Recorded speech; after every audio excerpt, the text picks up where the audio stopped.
দেখুন, নতুন ধারার যে রাজনীতি সেটা নেতৃত্ব তো বিএনপির হাতেই। বিএনপি সবচেয়ে বড় বা জনপ্রিয় রাজনৈতিক দল। বিষয়টা শুধু তাই না, ফ্যাসিবাদের পতনের পর 24-এর 5 থেকে 8ই আগস্ট যখন বাংলাদেশে কোনো সরকার ছিল না, থানা পুলিশ ছিল না, তখন কিন্তু বিএনপির নেতা জনাব তারেক রহমানের নেতৃত্ব এবং নির্দেশনাই আমাদের সব নেতাকর্মীরা সারা বাংলাদেশ জুড়ে মানুষের নিরাপত্তা দিয়েছে, আইন শৃঙ্খলা পরিস্থিতি ধরে রেখেছিলেন। আমরা যে বৃহত্তর জাতীয় ঐক্যের কথা বলি, সেই জাতীয় ঐক্যও কিন্তু প্রতিষ্ঠা হয়েছে আমাদের নেতার নেতৃত্বে।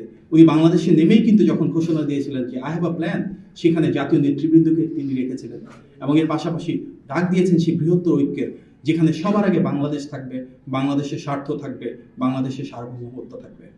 বিএনপি সে রাজনৈতিক দল যেটি জনগণের ক্ষমতাকে বিশ্বাস করে, ইতিবাচক রাজনীতির অংশ হিসেবে কিন্তু গত 5ই আগস্টের পর থেকে প্রায় 1.5 বছর ধরে সবসময় কিন্তু বিএনপি তৃণমূলে ছুটে গিয়েছে, সাধারণ মানুষের ক্ষমতায়নের জন্য কাজ করেছে।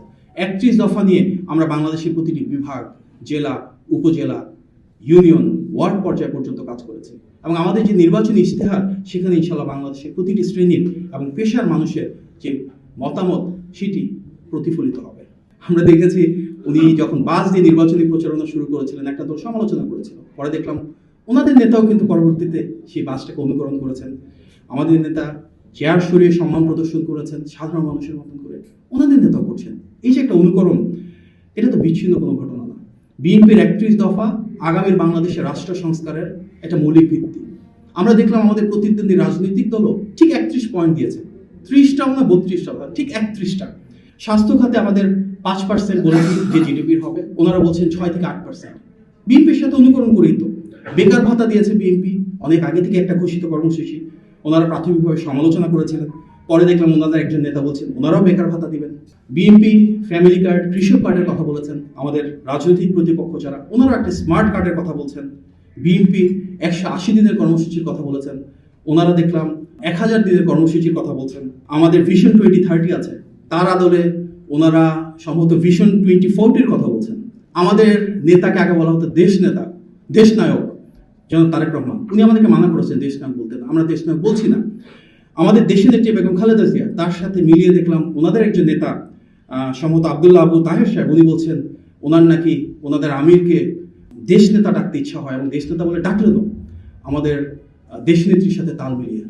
তো অদ্ভুত ধরনের একটা অনুকরণ, যেটাকে আমরা মনে করি রাজনৈতিক সংস্কৃতির জন্য ভালো। বিএনপি সবসময়ই লিডারশিপে ছিল, ইতিবাচক রাজনীতি করেছে, অন্যান্য রাজনৈতিক দল সেটাকে অনুসরণ করছে এবং সৌহার্দ্যপূর্ণ সেই রাজনীতি তো আমরা চাই আগামীর বাংলাদেশে। আমরা চাই প্রতিটি রাজনৈতিক দল যেন পরস্পরের সাথে সেই সৌহার্দ্যটুকু বজায় রাখে। যার যা কিছু ভালো আরেকটি রাজনৈতিক দল সেটি গ্রহণ করতেই পারে, অন্য রাজনৈতিক দলের ভালো কিছু হলে আমরাও সেটা গ্রহণ করার চেষ্টা করবো ইনশাআল্লাহ। গতকালকে দেখেছি জামাতের আমির চট্টগ্রামে একটা সমাবেশে বলেছিলেন যে কর্নেল অলি আহমেদ সবার আগে উই রিভোল্ট বলে চিৎকার করে উঠেছিলেন। দেখুন, মুক্তিযুদ্ধের ইতিহাসটা একটা মীমাংসিত বিষয়, সারা বাংলাদেশের প্রতিটি মানুষ জানেন যেটি সত্য, যেটি সঠিক। ফ্যাসিবাদী বয়ানে মুক্তিযুদ্ধের ইতিহাসকে বিকৃত করা, এই দায়িত্ব কেন একটা রাজনৈতিক দল নিচ্ছে, সেটি ওদেরকে প্রশ্ন করলেই ভালো। আমরা সবাই জানি যে শহীদ প্রেসিডেন্ট জিয়াউর রহমান বাংলাদেশের স্বাধীনতার ঘোষক ছিলেন, সবার আগে তিনি উই রিভোল্ট বলেছিলেন অন্যান্য সেনানীদেরকে সাথে নিয়ে। সুতরাং ইতিহাসে যেটি অনিবার্য সত্য, সেটিকে সবার ধারণ করা উচিত। বিশেষভাবে যে রাজনৈতিক দল মহান স্বাধীনতা যুদ্ধে ভিন্ন অবস্থানে ছিল, বাংলাদেশের স্বাধীনতার বিপক্ষে অবস্থান নিয়েছিল, যে দলের অনেকেই অনেক শহীদের রক্ত, আমাদের মা বোনদের সম্ভ্রমহানির সাথে জড়িত ছিলেন, সেই দলের যিনি নেতা, তিনি যদি নিজেই ইতিহাস বিকৃতিতে কোনো বয়ান তৈরি করতে চান, দেশের মানুষ তাতে স্বাভাবিকভাবেই স্তব্ধ। আমরা প্রতিটি রাজনৈতিক দলের পারস্পরিক সৌহার্দ্য, সম্প্রীতির কথা বলে এসেছি। সুতরাং ইতিহাসকে নিয়ে মিথ্যাচার কোনোভাবেই কাম্য